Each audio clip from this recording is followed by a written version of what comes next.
Hello, goblins. Happy New Year. Yeah, we made it to 2022. This is my first video, and it's Listen with Eldritch. We're at episode 36 of the Magnus Archives. I'm not going to give too much preamble on this one. Some characters that we've encountered before are going to appear. They're a bit in the background, but they still appear. So keep your eyes out for those.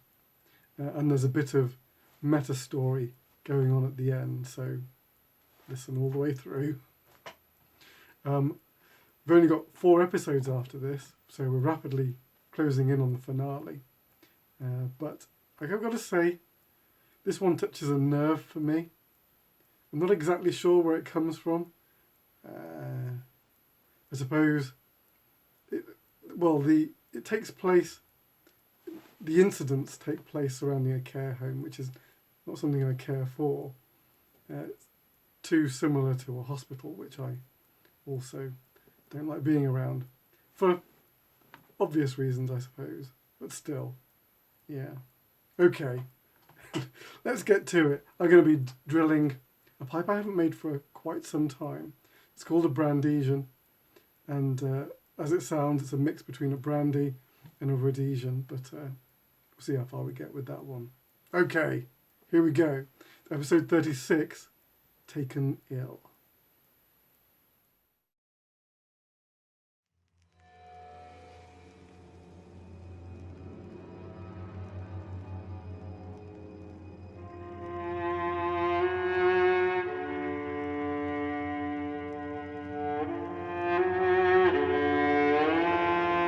Rusty Quill presents The Magnus Archives.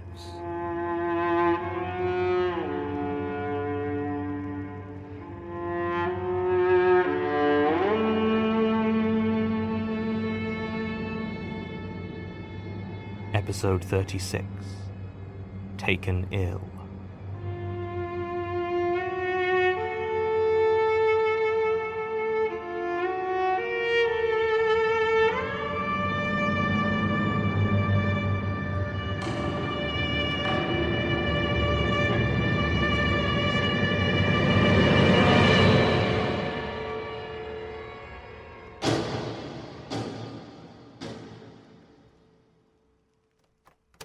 Statement of Nicole Baxter regarding visits culminating in the fire that consumed Ivy Meadows care home in Woodley, Greater Manchester. Original statement given November 19th, 2012.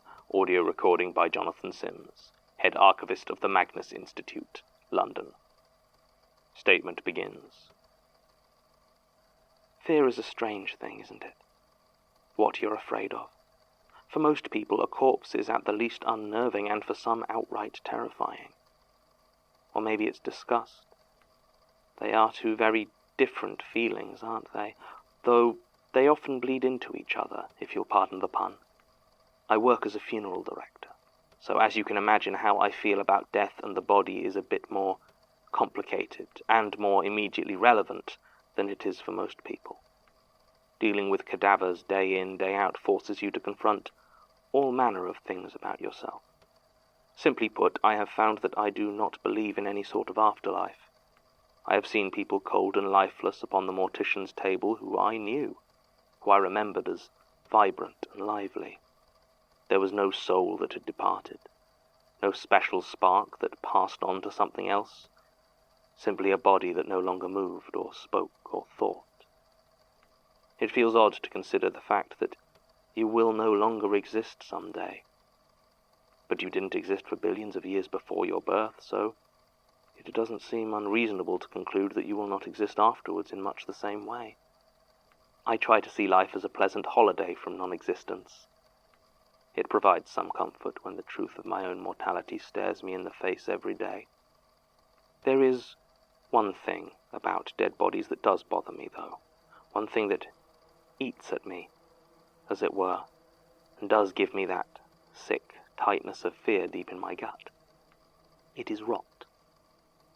I don't know why it gets to me so. Perhaps it's precisely because I don't think there is anything beyond the body, and even dead and unaware, seeing a person's form begin to putrefy and fester, becoming just a home for the crawling, feasting things, is too much for me. Perhaps it's just an unaccountable phobia. Regardless of the reason, the fact is that to see the corpses decaying, to see their flesh corrupted, it is the one part of this job that I find uncomfortable. So much so that I would describe reconstruction and preservation as my favorite part of the process, making sure the cadaver looks as peaceful and lifelike as possible. Make them the person they were, or as close as they can be while cold and senseless. Fighting off the rot, the insects, the disease. I don't know why I wrote disease just then. They're dead, so they can't be diseased in the normal sense, can they? I suppose it's just thinking about what happened at the Ivy Meadows care home links them in my head. But it's not just that, is it? That the fear, the feeling, that tingling, squirming fear at the back of my mind, it feels the same when thinking of the germs that corrupt and twist our bodies, lurking invisibly on any table or surface, or when I saw those swarming flies. How many more moved and buzzed just out of sight. I've never had any mental health issues before, but perhaps after my experience I should consult someone. I read once that OCD can come on later in life, if a severe experience sets it off. I'm rambling. Disregard this first page, I'll start again. I work as a mortician at Baxter and Gordon Funeral Directors in Woodley. By rights, it should now just be Baxter Funeral Directors, as William Gordon passed away himself about 5 years ago, leaving my Uncle George running the place on his own. He kept the name, though, as he always said it was one of the most respected in all of Manchester. God knows there was no sentimental reason to keep it. From the way he talked, he and William Gordon hated each other by the end, to the point where the will expressly stated that the body of William Gordon was to be handled and prepared by Fenchurch and Sons, one of my uncle's great rivals. Maybe that's why Uncle George is so keen to keep it in the family. He hired me and my cousin Josh to help, and now Baxter and Gordon Funeral Directors is entirely run by Baxters. I've been there for almost 4 years now and have taken over most of the client-side arrangements of the business. My uncle has gotten somewhat brusque in his old age and is now more suited to organizing things with churches and crematoria rather than handling the recently bereaved. As such, I've gotten to know the various nursing and care homes around Woodley rather well. We generally get a few removals from any given one each year, maybe as many as a half dozen if the winter is bad. It's certainly our most reliable source of business. Of them all, Ivy Meadows was my favourite. For a funeral director to say she has a favourite nursing home probably sounds a bit like the Grim Reaper talking about his favourite hospital, but it's true. Ivy Meadows Care Home was on the outskirts of Woodley, where the suburbs gave way to pockets of green countryside. It wasn't remote, exactly, but it was removed enough from the main road that it stood alone, surrounded by rather lovely gardens on 3 sides and a long open field behind it. It had been a country house once, I believe, but not much of the original structure remains, having been modified and expanded to provide accessible accommodation for about 30 residents. It was an odd building, with modern glass and concrete sections sprouting from old turreted brickwork, like blocky stone tumours. The look of the place wasn't why I liked it, though. No, that was the residents. Ivy Meadows was almost entirely populated by those elderly who were entirely supported by the state. Most pensioners have some savings or property or family to support them, which means if they're unable to live alone they can at least afford to pay for their own care, or some of it. It's rare for a person to reach that age and have literally nothing to pay for their care, but it does happen. In these cases the state pays for them, but they have little choice in where they end up. Ivy Meadows was almost entirely populated by these. Old people without money or family, sent to be looked after by strangers. You'd have expected the atmosphere to be unpleasant, some morbid combination of prison and hospice, but it was quite the opposite. Something about the mutual loneliness seemed to lead them to create a real sense of community. It was the only place I ever went where the residents still gave me a smile. Hannah Ramirez, who ran the place, would always tell me a bit about the deceased and their time there, and I was inevitably shocked by tales of drugs, sexual escapades, and other gossip that sounded more like a high school than a nursing home. I think Hannah enjoyed trying to get a reaction out of me when I was trying to be solemn. It was just a happy place, even if I was only there to do a sad duty. It all started to change about 3 months ago, after Hannah left. I don't know exactly when she left her post or why. We hadn't had a call from Ivy Meadows for a couple of months, so it must have happened during that period. I don't know where she moved to either. It certainly wasn't any of the other care homes around Woodley, and it wasn't like I knew her personally. I'd gotten a call from one of the nurses, Alenka Kozel, who said that one of their residents had taken ill and passed away, a man by the name of Bertrand Miller. I asked her for a few more details. She started to say something else, but the call was cut off almost abruptly. I didn't really think too much about it. Most of the details could be worked out when we arrived, so I called Josh and loaded up the car for a removal. It was a hot, mid-August day, and the air was thick and humid, making everything feel sticky, like the whole world was running a fever. The sky was overcast, though, an orangey grey that cast muted shadows and seemed to muffle the world.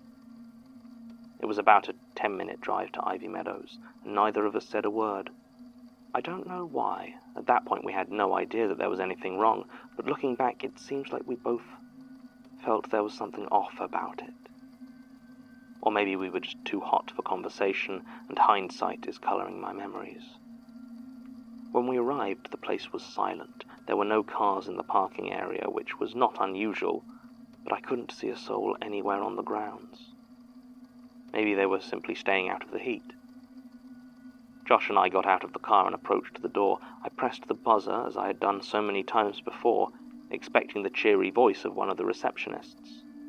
Instead, there was just dead air, followed by the clunk of the door being remotely unlocked. I looked at Josh, who shrugged, and we went inside. Ivy Meadows Care Home was usually much as you would find any other, air-conditioned and smelling faintly of cleaning products and cheap potpourri. This time it was different. The smell now was just as faint, but seemed rancid, while the air itself was close and damp. The beige walls seemed dirtier than before, with dark marks at roughly hand height. There was a faint buzzing like a fly, but I couldn't see any source for it. None of it was so bad as to make us turn back, however, and we headed towards the reception desk. There was nobody behind it, and I rang the bell. I always wore gloves when on a removal, and was glad of that fact now, as I noticed a greasy residue on top of the small brass bell. The door to the reception opened, and a tall man stepped out. He was rail-thin and wore a faded brown suit that seemed to have been cut for a much fatter man. His eyes were a watery blue, and his dark hair stood on the top of his head in an unruly mess. He must have been around 40, but had a nervous sort of energy to him. He was quite a surprise, to say the least. Josh recovered faster than I did and asked the man, a bit rudely, who he was, where we could find Hannah. The man shook his head at this and said that Ms. Ramirez had left the position and he was now director of Ivy Meadows. He introduced himself as John Amherst and held a hand out for Josh to shake.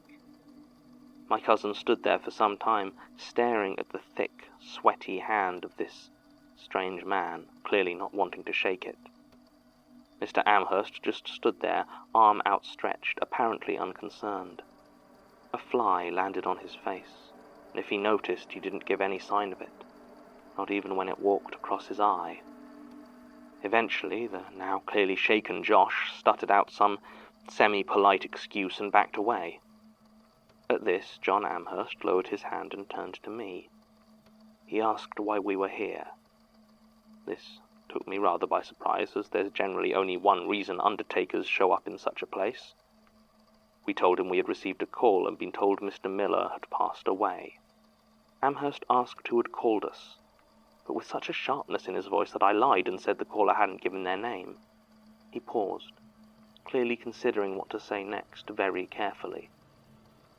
Finally he nodded and said that yes, Bertrand Miller was dead, and we could have him. Then he gestured for us to follow and began to walk back into the main building. As we walked, he began listing the details for Mr. Miller's funeral, such as they were. No family or friends, no savings or insurance, simple cremation as soon as possible, no service to be held at the crematorium, ashes to be returned to Ivy Meadows in whatever the cheapest option was for an urn made of brass. At this I asked what he wanted the ashes for, and he simply waved his hand in a vague dismissal and said they'd be wanting to have a private remembrance service.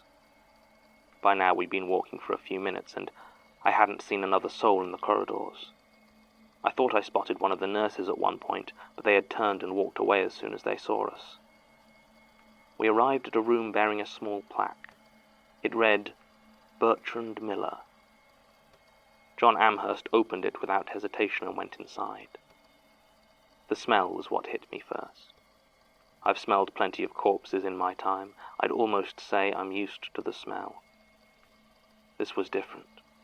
There was some deeper taint there than simply putrefying flesh, and it made me gag.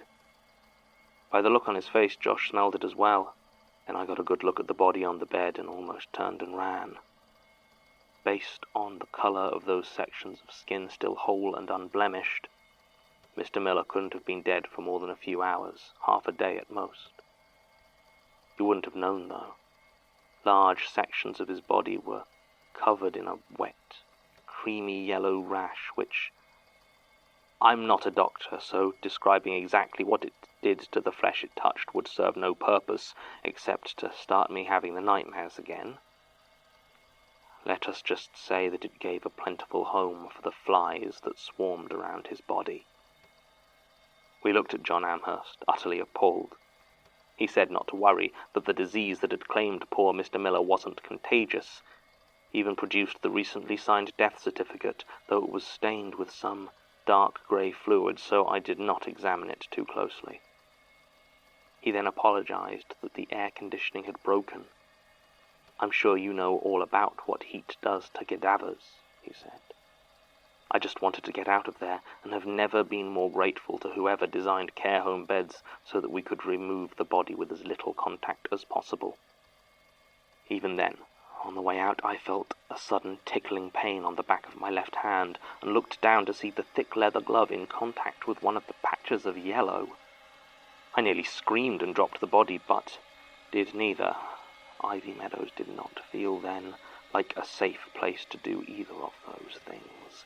In fact, I kept my composure through the whole of the drive home. As soon as we arrived, I ran into the bathroom. Throwing my gloves into the medical waste bin, I scrubbed the patch of skin that still felt like it was crawling. I could see nothing wrong with it, but I kept scrubbing until it was bloody, then poured disinfectant over it until it went numb. When I finally left the bathroom, I found Josh arguing loudly with his father. Apparently, Uncle George was not satisfied with the explanation given for the state of Mr. Miller's body. He turned to me and asked what had happened. I told him the same thing Josh had, the same thing I've told you. We went over it slowly, point by point, until finally he stood there silently, looking worried but determined. He had us tell it to him one more time before he nodded, told us to stay away from the corpse of Bertrand Miller, and left, telling us he had to make a few calls. I have never seen a cremation done with such a quick turnaround, and he was burned before the end of the day. I asked Uncle George about returning the ashes in a brass urn, but he shook his head and said he'd already had them disposed of. I knew my uncle wasn't one to share his thoughts when he didn't want to, and that seemed to be the end of it, save for those times throughout the day I would feel that tickling in my hand and run to scrub it away. I went on a couple of other jobs, and it seemed like we were expected to forget it. Josh didn't talk about what happened, and I got the impression he was trying to ignore what he had seen. He always was a practical soul. I couldn't let it go, though. It just kept playing in my mind. So when the phone rang 2 weeks later and I heard Alenka's voice on the other end, my heart skipped several beats. What she said did nothing to allay my fears. The line was bad, very bad, but I could have sworn she said, "Come quickly. We've taken ill. We've passed away." The words repeated as though on a recorded loop, though they were no easier to make out than the first time. Finally, I put the phone down. I was technically off duty at that point, having just finished my shift, so I could have ignored it. I could have walked away. Instead, I put on my normal clothes, grabbed 3 pairs of gloves, and got in my car. Drive there was dreadful. Still hot. I kept looking at turnings and junctions and imagining where I would go if I turned away from Ivy Meadows and just drove off. But I didn't. I kept taking those old familiar turnings, moving inevitably towards that sick, old building. When I arrived, it was quiet. The whole building looked filthy now, even from the outside, and the plants that bordered it had started to take on an unhealthy, whitish colour. There was one other car in the parking area, a faded white transit van I didn't recognise. I got out and started to walk towards the front door. The smell was noticeable even from out here, and by the time I got close enough to reach the buzzer, it had become so strong as to be unbearable. I tried to bring myself to press the button, but instead I turned and half-sprinted back to my car, desperate to breathe clean air again. I stood there, torn between wanting to flee and needing to know. Then in the silence I heard it.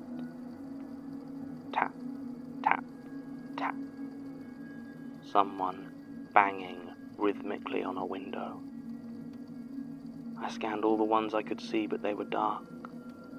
Tap, tap, tap. It showed no sign of stopping, and I began to make a wide circuit of the building. It was on the other side that I saw it. A large ground-floor window showed what I think would once have been the lounge. The walls were dark, stained, and smeared to almost black, but the windows were clear. Stood the other side of the glass, weakly banging her fist against it, was Alenka Kozel.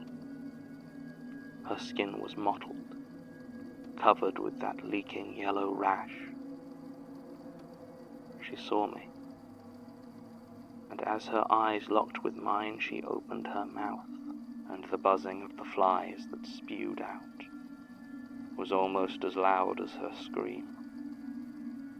I turned and began to sprint back towards my car. I had to get away to get out.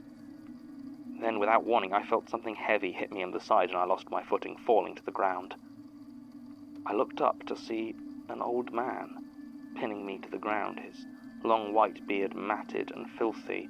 I screamed and tried to escape, but his age seemed to have done nothing to diminish his strength, and he kept his grip easily.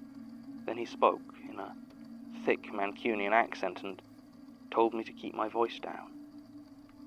I noticed that his skin was unblemished pink, and behind him stood a young woman, tall and lean, with close-cropped hair and a deep scar over her right eye. She carried a large canvas bag and was shaking her head, telling the old man to leave me alone. After a few suspicious glances, he got up. I could swear I recognized him from somewhere, but when I asked the two of them who they were, they just shook their heads and told me to leave.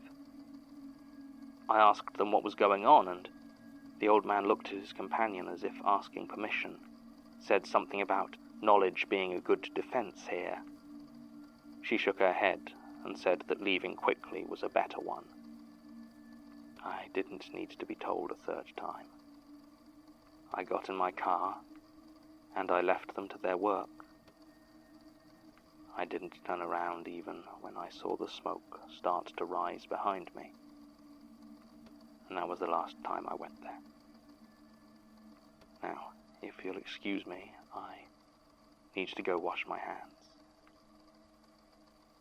Statement ends. The Ivy Meadows care home in Woodley was officially decommissioned in July 2011, a month before the first of these alleged calls came in. It burned down on the 4th of September that same year, after a leaking gas main caught fire. If the gas was already leaking, this might have resulted in hallucinations or other problems during their initial visit. There is no record of the body of Bertrand Miller being processed or cremated by Baxter and Gordon funeral directors, but based on this statement, that's not necessarily a point of incredulity. Bertrand Miller was a resident at Ivy Meadows, but according to his death certificate, he passed away on 19th July, a week before the home was decommissioned. There's no record of any funeral arrangements or disposal of the body. In fact, it seems the record from the closure of Ivy Meadows are, well, according to Sasha, calling them patchy would be very generous.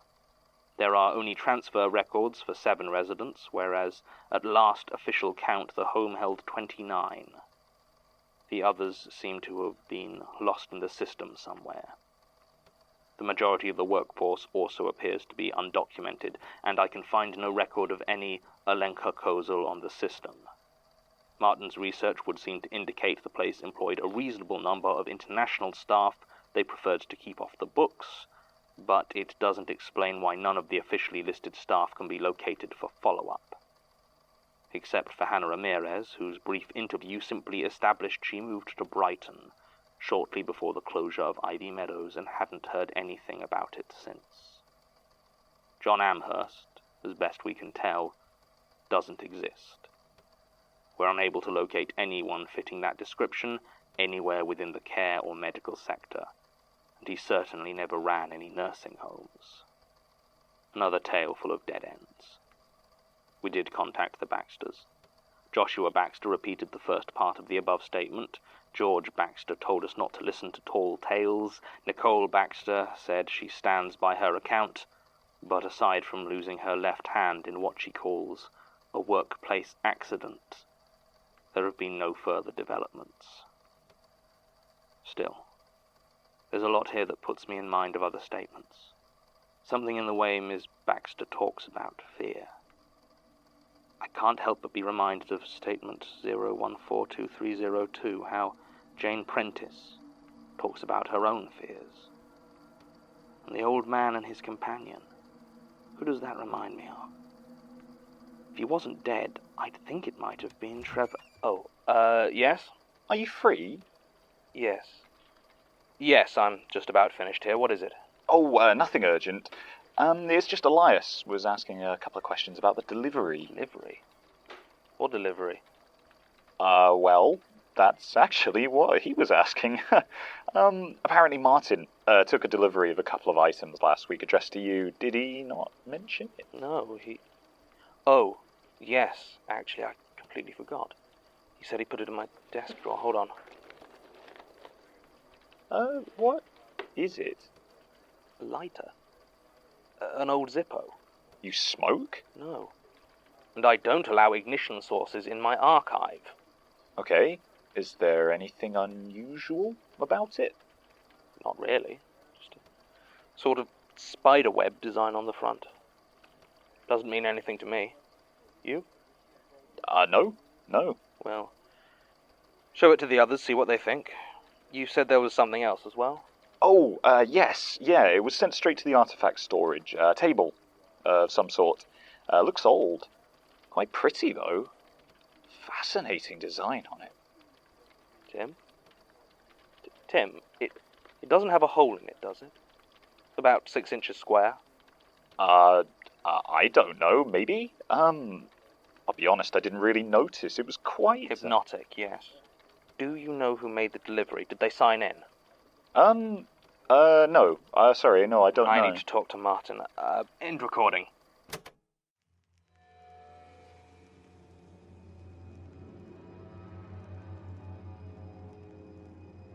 The Magnus Archives is a podcast distributed by rustyquill.com and licensed under a Creative Commons Attribution Non-Commercial Share-alike International License. Today's episode was written and performed by Jonathan Sims. It was produced by Alexander J. Newell and Mike LeBeau, and directed by Alexander J. Newell. To comment on episodes, make donations and view links, images, videos, and show notes, visit rustyquill.com. Rate and review us on iTunes, visit us on Facebook, tweet us on Twitter @TheRustyQuill, or email us at mail@rustyquill.com. Thanks for listening.